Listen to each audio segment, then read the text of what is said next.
Assalamualaikum warahmatullahi wabarakatuh. Selamat pagi, selamat siang, selamat malam ya teman-teman dimanapun Anda berada ya. Saya doakan selalu sehat, selalu bahagia, dan selalu rezekinya berlimpah ya.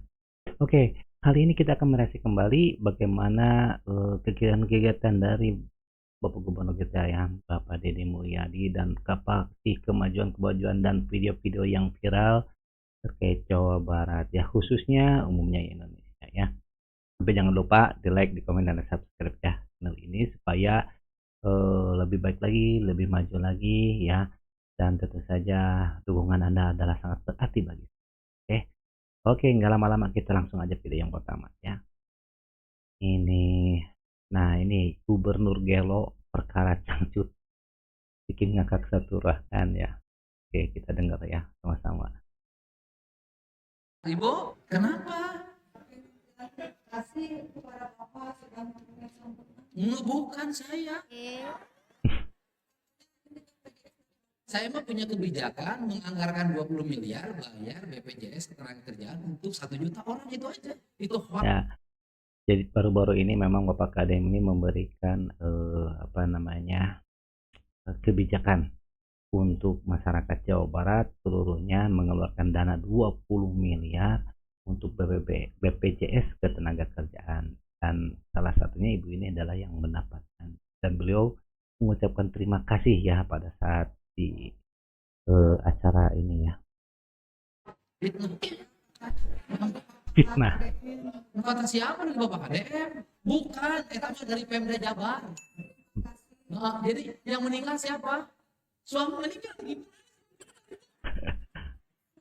Sakit gigi. Awal gejalanya gimana? Sakit gigi langsung maut. Suami saya pekerja keras. Bekerja keras.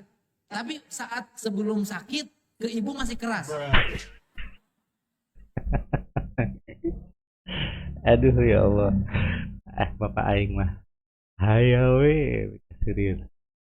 Luar biasa si ibu deureyan ya. Keras. Nah, terus sakit. Sakitnya lagi kerja, pas pulang itu langsung. Oh, jadi meninggalnya bengkak gigi. Mungkin bukan sakit gigi, penyakitnya mungkin yang lain. Awal-awalnya sakit gigi. Ibu dapat uang berapa? 40 juta. Terus ibu bikin molotot we. Batur 40 aing 10. Anu lebih nyeri hati salaki ibu. Salaki ibu nu maot, ibu nu nerima duit. Terus Ya juga ya. Pikir-pikir mah suami yang nikah, si ibu yang dapat uang. Beda. Emang begitu ya. jadi uangnya 40 dipakai apa? Alhamdulillah bisa berkurban untuk suami saya. Oh, dipakai kurban. Ibu usaha apa sekarang? Jualan daleman. Ya tahu kan? Cangcut, Bu. Bu, serius saya. Aduh, kok ya dijendrekin. Lanjut. Oh ya, CD ya. Dalaman itu CD. Ya kalau orang sudah bilangnya cangcut. Tapi kalau di tempat lain mungkin belum tentu sama ya. Saya beli cangcut 10 jutaan, Bu. Ada barangnya? Itu yang nyimpen percaya pada saya. Bukan, cangcutnya. Beli 10 juta.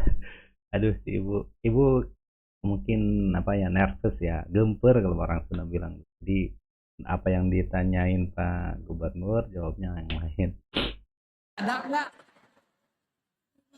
Sejuta. Sejuta? Ibu dari Cianjur. Bupati bayar cangcut 1 juta.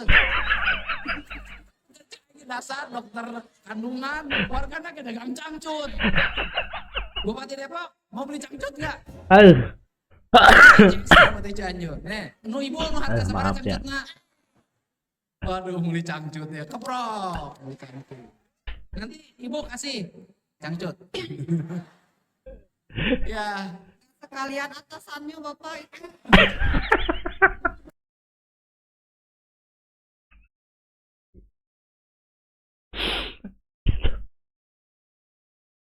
Ibu, aduh.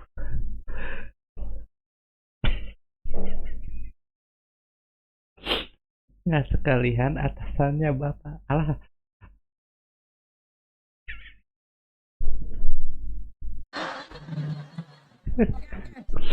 Bupati Cianjur meuli cangcut sajutaan, wali kota Depok meuli kutang sajutaan. Bupati Patribung na ya meuli cangcut. Dan hari ini kita pulang ke rumah akan dibagi cangcut. ya Nah, Allah. sudah. Ibu, Aduh, ya Allah, ya Allah. Ya, alhamdulillah ya. Udah, saya ketawa nih luar biasa nih. Ya, teman-teman ya kita doain lah ibu ini dengan anak-anaknya semuanya diberi kesehatan ya, diberikan rezeki yang berlimpah, usahanya semakin baik, kehidupannya juga semakin baik, khususnya ibu ini umumnya semua warga masyarakat Jawa Barat, seluruh Jawa Barat dan seluruh Indonesia ya, kehidupannya menjadi lebih baik ya. Aduh, Pak Gubernur, itu urusan-urusan cangcut ya, luar biasa. Tapi ya pada dasarnya mah Pak Deddy Mulyadi ini memang istilahnya sangat uh, bangetlah ke warganya, sehingga apapun dia akan lakukan supaya warga Jawa Barat ini bisa kehidupannya lebih baik ya, lebih sejahtera ya. Walaupun memang satu sisi ada juga yang ya begitu, tapi nggak jadi masalah karena itu memang kehidupan seperti itu ya, berpasang-pasangan, ada yang suka ada yang tidak suka. Kita mah yang tidak suka mau udah biarin aja, kita mah fokus aja ke yang suka gitu ya, maksudnya kita lakukan yang terbaik aja, bukan masalah yang suka nggak suka. Pada dia itu ya seperti itu, mau dimarahin begitu begini ya juga masa bodoh bagi dia mah, modus alih seperti itu ya.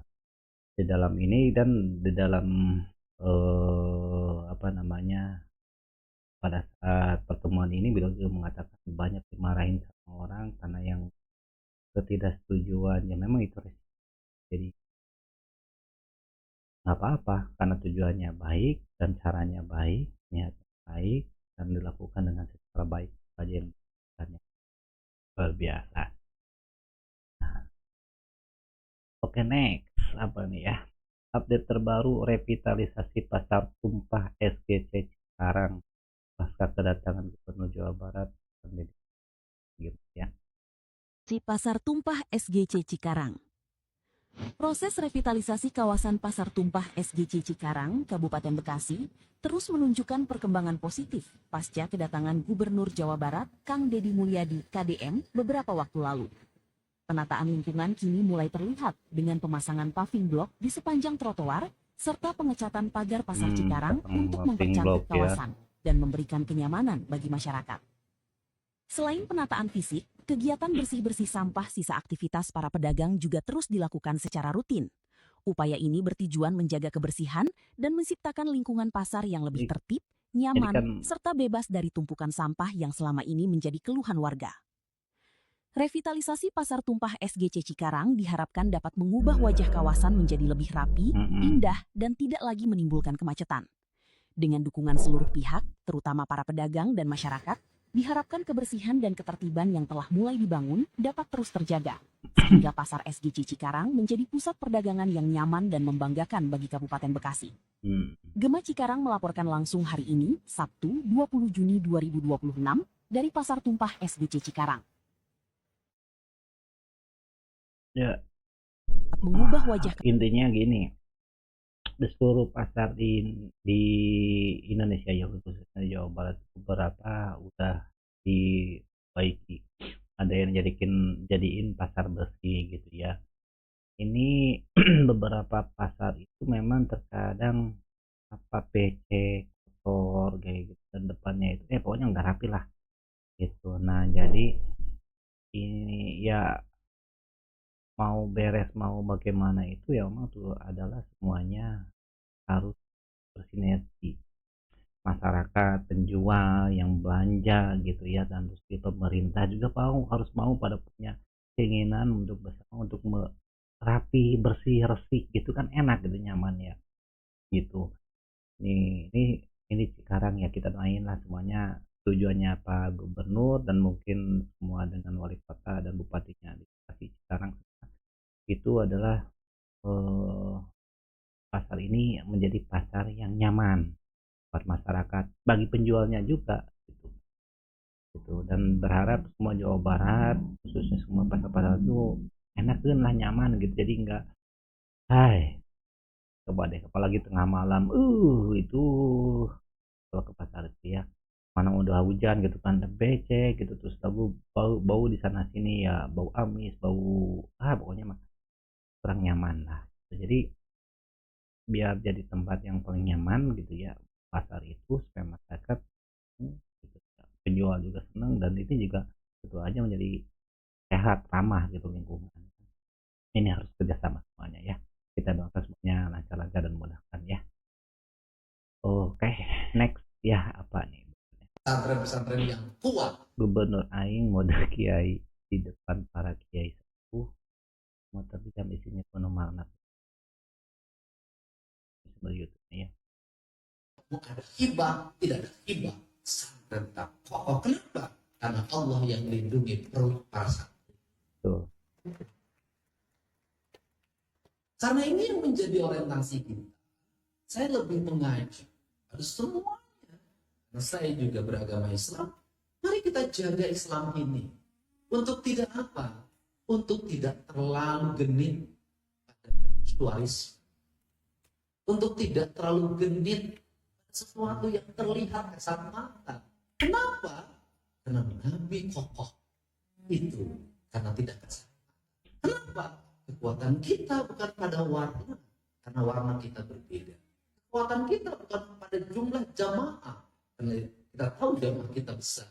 Kekuatan kita pada satu rohaniah kita yang harus kembali, kita bertujuan amar ma'ruf nahi munkar, menjaga kejujuran, kebenaran dan keadilan, melindungi anak-anak yatim dan orang-orang miskin. Karena itu yang menjadi orientasi, maka prinsip-prinsip dasar kita ke depan secara bersama-sama selalu menyampaikan di depan para ulama, kritiklah negara bukan dari simbol pemimpin. Kalau saya pakai simbol Islam, mungkin tiap hari saya akan dikritik orang. Kenapa? Saya lebih banyak menyimpulkan kaum orang tadi. Itu bibit. Tetapi ingat, para politisi suka cerdik. Cerdiknya apa? Agar dia terbebas kritik dari kalangan pesantren dan ulama, dialirkanlah hibah sebesar-besar. Dibuatlah acara-acara seremonial keagamaan dengan waktu. Tetapi di bilik itu dia koruptif dengan mengambil haknya orang miskin. Aduh, dibongkar.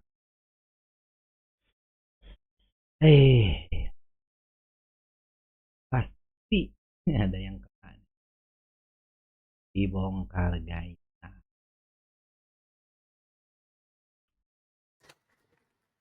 Dengan mengambil haknya anak-anak yatim. Sehingga pikiran saya pada hari ini itu saya bolak-balik mengarahkan dinas pendidikan. Koordinasi yang satu apa? Saya lebih memikirkan satu. 70.000 lebih anak Jawa Barat lulusan SMP tidak bisa masuk ke SMA negeri gratis. Tapi saya ingin mereka sekolah. Kenapa? Kelas menengah miskin. Orang kaya masuk di pesantren, yang pesantren besar, yang uang masuk pesantrennya puluhan juta. Mereka bisa masuk di sekolah favorit swasta. Pinter yang miskin bisa masuk di sekolah-sekolah unggulan pemerintah. Tapi anak yang tidak begitu pinter, yang miskin, dia tidak punya kesempatan untuk maju. Maka ancaman Indonesia masa depan, ancaman Jawa Barat masa depan adalah degradasi. Degradasinya apa? Ada satu generasi miskin yang dia tidak punya lagi hak, tidak punya kesempatan untuk apa? Untuk bersekolah dengan baik, untuk berpartai dengan baik, untuk berorganisasi dengan baik. Kenapa? Dia kehilangan akses. Kita ini, saya sampai nangis kalau dengar lagu Ayah. Yang lahir 70-an kakak, yang lahir mungkin di atas saya, itu menikmati hidup yang merdeka. Orang miskin dulu jalan kaki kan di Magang Anwar nyantri modal nyantri dulu sederhana makan tidak apa-apa bisa makan di pesantren dulu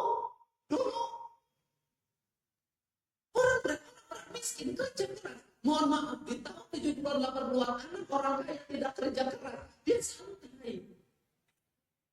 Akhirnya generasi pemimpin hari ini yang jadi anggota DPR, para gubernur, menteri, para bupati, hampir rata-rata kelas menengah ke bawah tahun 70-an 80-an. Mereka jadi aktivis, jadi HMI, PMI, PMKRI, GMKI, IMM. Mereka jadi aktivis. Kenapa jadi aktivis? Karena miskin. Karena kalau kaya, jadi aktivis. Kalau jadi aktivis, kita timbul di sekretariat dapat makan gratis seperti yang kita selesai.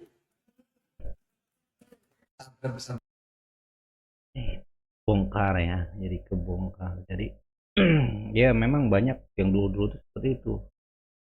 Supaya tidak, ya tujuannya mah mungkin banyak ya, tidak hanya untuk masalah kritikannya izinnya yang udah ya udah ke depan lagi masih lebih baik lagi. Jadi banyak uang hibah diberikan sebesar-besarnya, tapi itu tuh walau alam nyampe atau enggaknya ke pesantren, di pesantrennya begitu-gitu aja ya. Jadi banyak pesantren yang atas nama di situ, tapi ya pesantren-pesantrennya itu tetap kekurangan makanan gitu. Nah, kemana tuh uangnya gitu.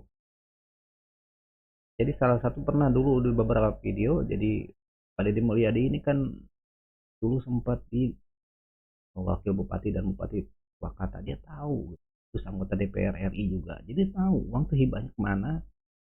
Ya lihat aja sekarang kondisinya, yang hibahnya banyak besar gitu, infrastrukturnya tetap aja jelek, masyarakatnya maaf kata ya, istilahnya nggak lebih maju, nggak lebih sejahtera ketimbang daerah yang lain ternyata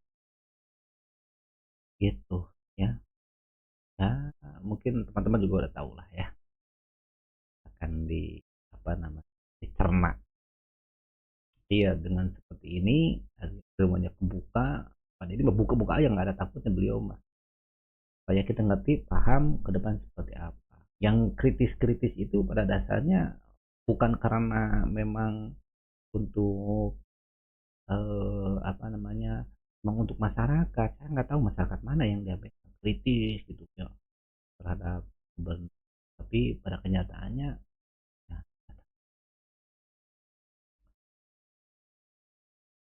Oke, next teman-teman, apa nih sekarang? Jadi, pejabat yang satu ini begitu dicintai anak-anak, sampai kedatangannya langsung disambut hangat dan penuh senyuman. Momen ini memperlihatkan kedekatan KDM dengan masyarakat. Saat datang, anak-anak langsung menghampiri dan menyambutnya dengan antusias. Senyum dan sapaan hangat dari mereka menjadi bukti bahwa sosok KDM begitu dikenal dan dicintai, bahkan oleh anak-anak sekalipun. Menurut kalian, kenapa KDM bisa sedekat ini dengan masyarakat?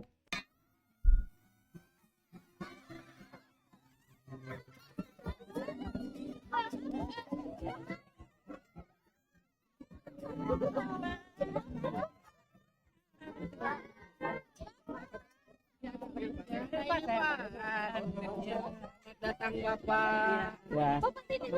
Ya. Kalau Pak Gersa apa? Ya udah nanti coba saya sumbang 25 juta ya. Iya, iya. Saya minta sama ininya ya. Bapak saling. Sama tuh. Pak, dari Medan, Pak, dari Medan. Itu.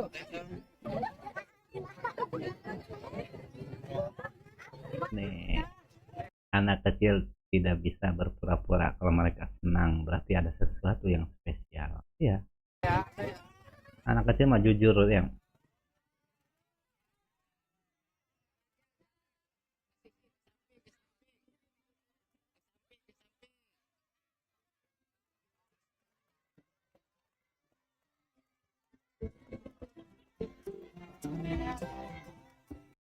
Ya, ingat saya dulu waktu masih sekolah kayak gini tahun 90-an lah ya, berarti saya teman-teman bisa nebak saya umur berapa ya.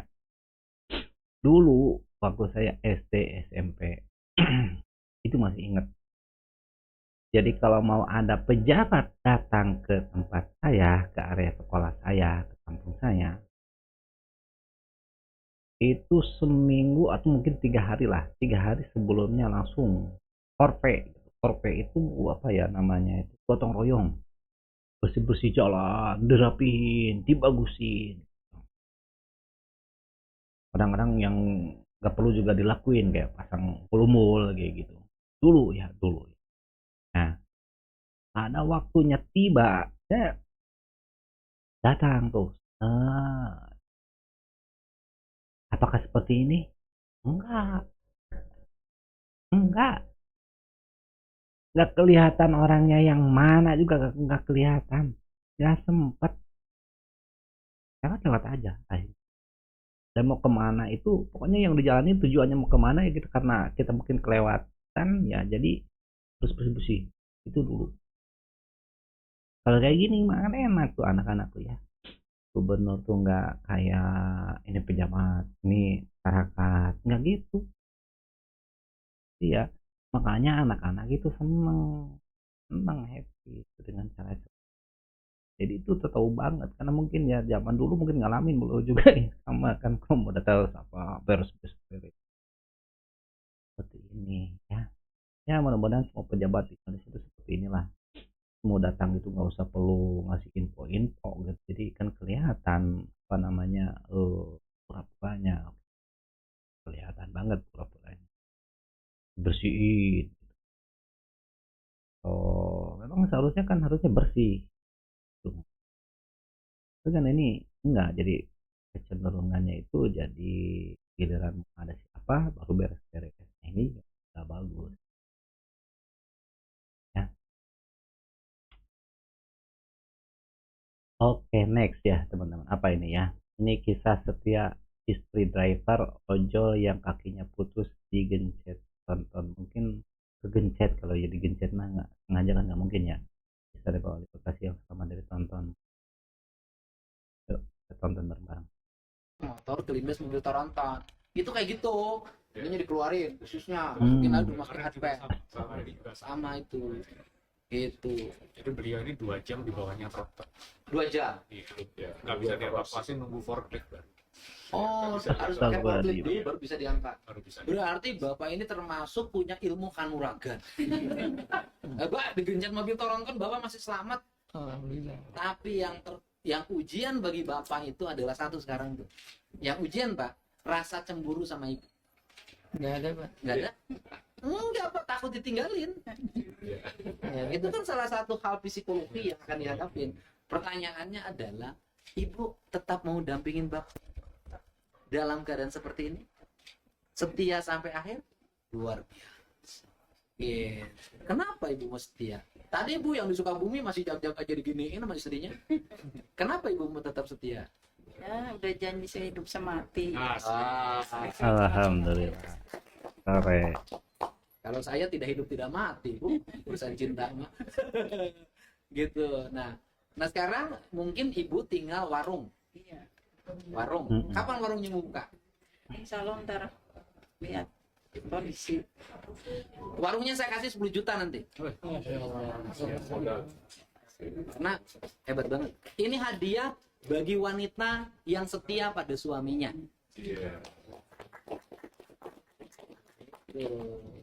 Ini nah warung 10 juta cukup kan? Modalku 10 juta termasuk. Wah Bu, kalau di warung tuh kalau 10 juta tuh lengkap. Lengkap kan? Lengkap. Udah nanti saya kasih. Tapi nanti setelah ibu membuka, kalau dikasihin sekarang nanti uangnya habis, buat warungnya nggak jadi. Saudara dulu naik motor keliling. Ini luar biasa ya, banyak sekali kejadian-kejadian yang di luar dugaan ya. Jadi dan ini yang bikin jadi Pak Didi ini banyak dicintai masyarakatnya. Setiap ada kejadian seperti ini nyempetin, nah, pasti sibuk tapi ini masih nyempetin melihat menemui korban dari kejadian itu. dan ya mungkin kita sebagai saudara lah, masa kita bisa doain nih bapak si ibu diberikan kesabaran, berikan sehat lagi, cepat-cepat sehat lagi bapaknya, dan ibunya juga tetap sehat gitu ya, nggak dengan kondisi ujian yang begitu berat seperti ini, artinya si ibu jadi tulang punggung, dan banyak banget ya perempuan-perempuan yang jadi tulang punggung karena mungkin suaminya kecelakaan ataupun mungkin sakit gitu ya, yang mau nggak mau ya diambil alih sama istrinya. Istri hebat ini kita doakan sehat-sehat, bahagia, ya rezekinya berlimpah. Oke. Oke, mungkin itu teman-teman video untuk kali ini. Kita ketemu lagi di video yang lain. Terima kasih sudah menonton dan selalu mensupport kami ya. Doakan kami untuk menjadi lebih baik dari setiap beri. Saya juga tetap akan mendoakan teman-teman untuk sehat selalu, bahagia selalu, rezekinya berlimpah. Di like, di komen, dan di subscribe ya. Terima kasih. Wassalamualaikum warahmatullahi wabarakatuh.